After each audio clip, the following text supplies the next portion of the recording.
बुलढाणा, अकोला, वाशिम, भंडारा इथून सर्व बापूंला समर्थन करायसाठी इथं आलो आहे. आणि मी स्वतःहून आमच्या विदर्भातल्या प्रत्येकाला म्हणलं तर आपण जाऊ. याच्या मागचं एक मोठं कारण असं होतं की इथं जी गोष्ट बोलू आपण ती बीजेपीच्या कानावर लगेच जाईल 2 मिनिटाच्या आतमध्ये, याची मला खात्री आहे. सरकार फक्त आपल्याला खेळवतंय. आपल्यातले काही लोक म्हणतात सरकारच्या विरोधात बोलायचं नाही. बोलायचं कुणाच्या विरोधात? बोलायचं कुणाच्या विरोधात? मग सरकारच्या विरोधात बोलायचं नाही. सरकार पैसे देणार नाही, आमदार पैसे घेतल्याशिवाय काम देणार नाही. 10% मागायला लागले, कुणाला लाज वाटते? आणि आपण कोणत्या दिशेने चाललो? आणि सर्वजण हात वर करणं, पैसे देणार, पैसे घेणार. अरे तुमच्या ताकद नाहीये, शंड झालेलो आपण. पैसे कसे घेणार तुम्ही? ते देणार तेव्हा घेणार ना. आणि त्यांना देण्यासाठी तुम्ही भाग पाडू शकता का? पाडू शकता, पण काम आल्यावर भरणार नाही, हे शपथ घ्या. महाराष्ट्रात नवीन काम भरणार नाही, याची गरज आहे. काम आलं की 15% बिलो, 25% बिलो. काम आलं की आमदाराच्या घरी जाऊन 10% पहिले त्याला पैसे केव्हा भेटत नाही आपल्या पोरीच्या. म्हणजे आता जर आपल्या पोरीचं लग्न केलं तर नातवाच्या लग्नात पैसे भेटणार आहे तुम्हाला. सरकार आपल्याला, मुख्यमंत्री साहेबांनी आपल्याला गोड गोड बोलून सांगितलं सध्या पैसे देणं शक्य नाही, अडचण आहे. काढले का? हा मार्ग कोणता? शक्तीपीठाचा मार्ग. त्याला कुठून पैसे आले मग? म्हणजे छोट्या कॉन्ट्रॅक्टरला द्यायला पैसे नाही, मोठ्या कॉन्ट्रॅक्टरला द्यायला पैसे.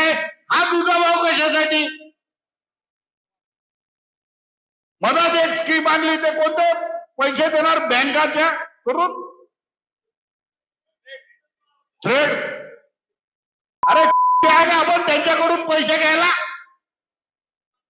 ते 5% आपण डिस्काउंट करायचं. अरे तुम्हाला माहित आहे का, तुमचं प्रॉफिटच 8% आहे.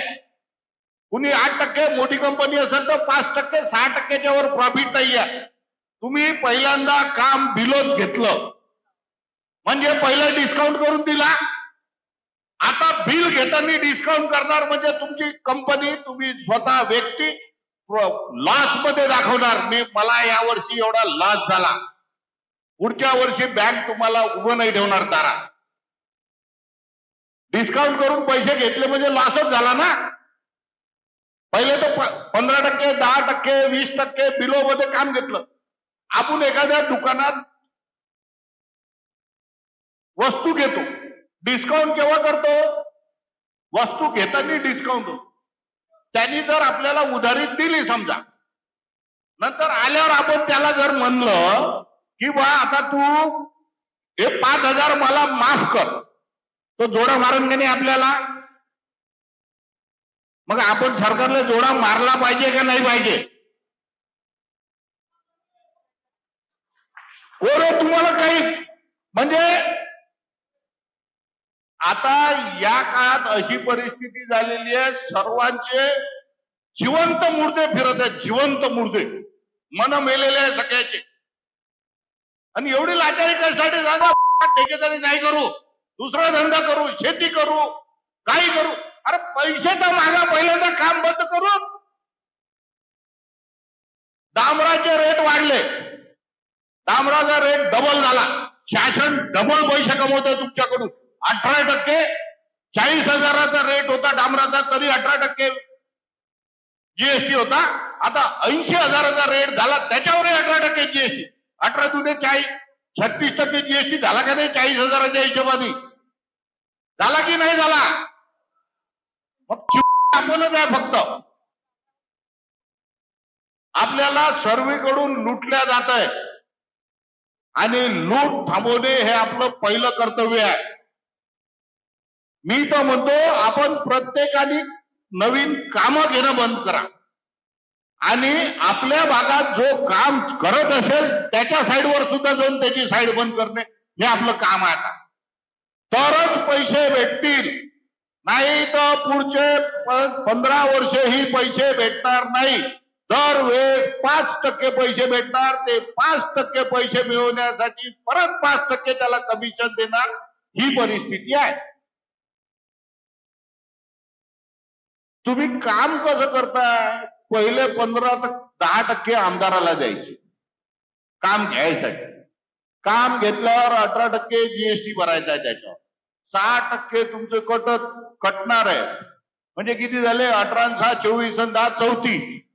10% साहेब लोकांचा खर्च आहे, 44. आणि काम पैसे मिळवायसाठी परत 5% द्यायचे आहे. 44 आणि 5 झाले 49. 10%, 8% तुमचं प्रॉफिट पकडा 56. 34% त्याचा काम होणार आहे का?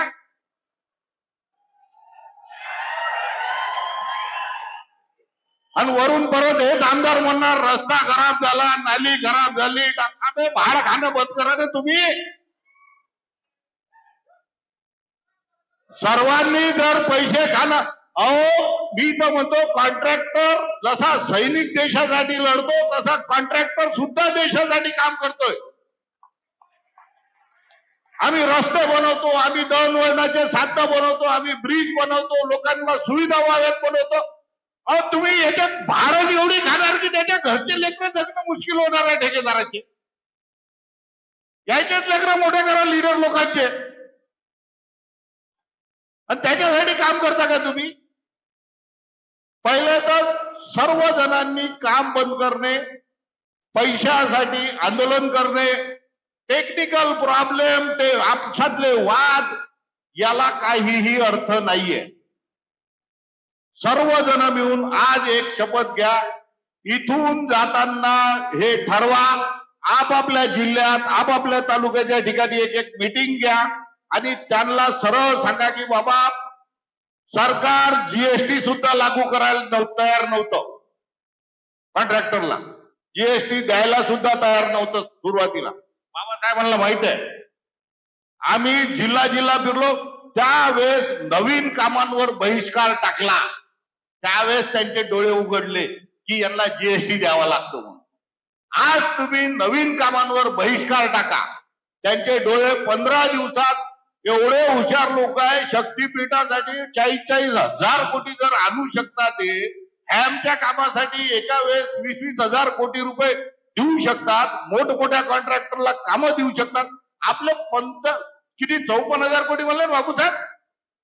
54,000 कोटी एका मुख्यमंत्र्यांनी रात्री विचार केला तर सकाळी पैसे भेटलेले असतील आपल्याला, पण आपली घ्यायची क्षमता नाहीये म्हणून भेटत नाहीयेत आपल्याला. पैसे घेण्याची आपली क्षमता राहिलेली नाही हे त्यांनी ओळखलेलं आहे. मी मागे आमची विदर्भाची एक छोटीशी असोसिएशन आहे.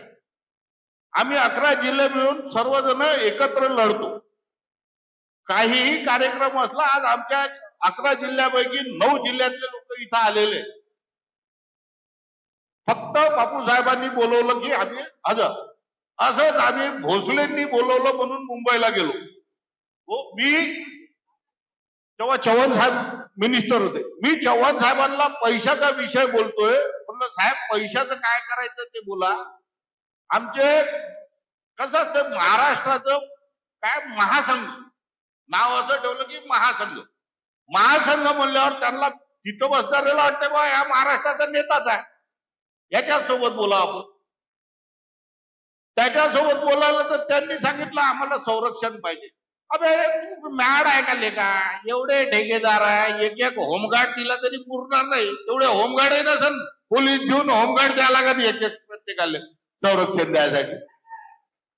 अरे तिथं गेल्यानंतर त्या व्यक्तीला बोलायचं काय आहे याचं सुद्धा ज्ञान पाहिजे, याची सुद्धा गंभीरता पाहिजे. त्यांनी काय मागावं, आपण कुठे चाललो, आपण पैसे मागायला चाललो आणि आपण संरक्षण मागतो. अरे काम चांगलं कर ना बाबा. काम चांगलं केलं तर कोणत्या आमदाराची, कोणत्या खासदाराची, कोणत्या पत्रकाराची हिंमत आहे का? काम खराब झाल्यावरच बोलतात ना लोक, हे काम चांगलं असताना बोलतात. मला पहिले सगळेजण हात वर करून सांगा, खरंच आपल्याला पैसे पाहिजे आहेत का? आणि आपण त्यासाठी प्रामाणिक लढा द्यायला तयार आहोत का? मग आज बापूंना शब्द द्या की पैशासाठी आम्ही सर्वजण यापुढं नवीन काम भरणार नाही, कोणीही भरणार नाही. जोपर्यंत हे होणार नाही तोपर्यंत तुमच्या घरी पैसे येणार नाही. 10% नाही, 20% देतो म्हणलं तरी पैसे देत नाही.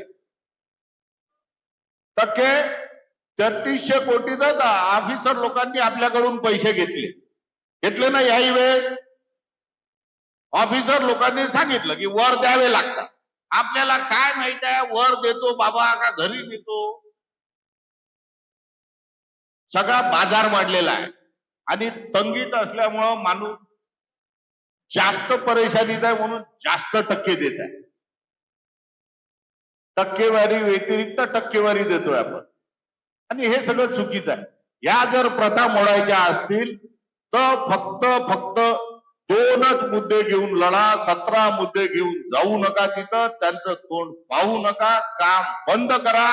ते तुम्हाला पैसे देऊन बोलवल्याशिवाय राहणार नाही, हे नक्की.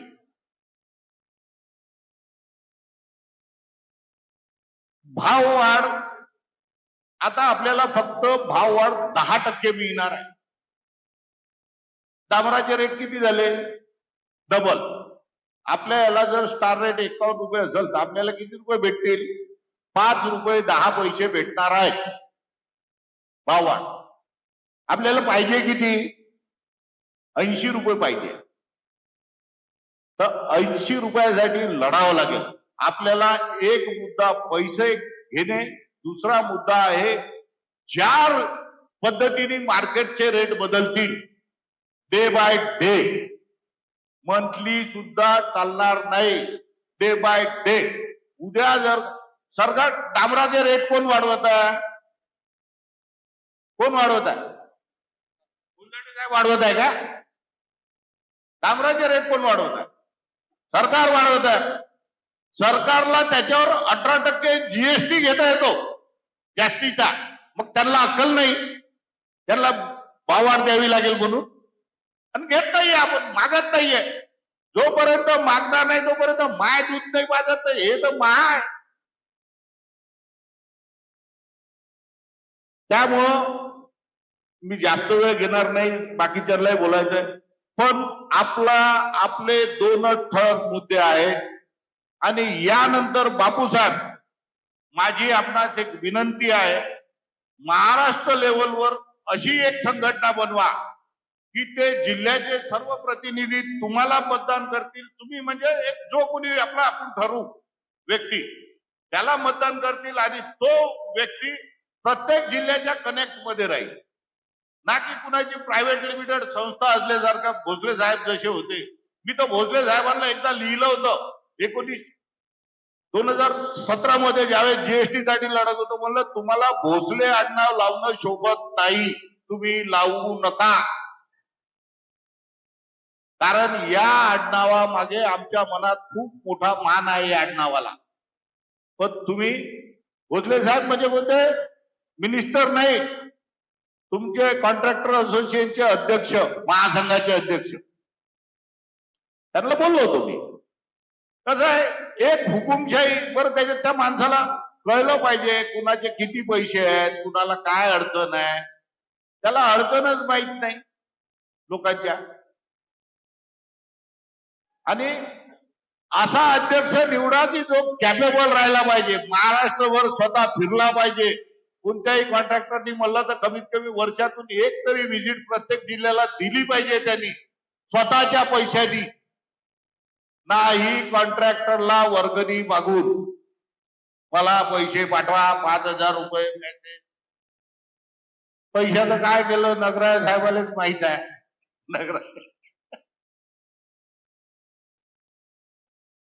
नगराज साहेब हिशोब ठेवायला गरीब माणूस बिचारा भोसले साहेब कारभार करायला, असं होऊ नका ते. आपल्याला सर्वांना एकजुटीने यायला पाहिजे. मला सर्वांनी बोलण्याची संधी दिली. तुम्ही गमतीवर घेऊ नका, सिरियस व्हा आणि त्याचप्रमाणे वागा. धन्यवाद. माझे 2 शब्द संपवतो.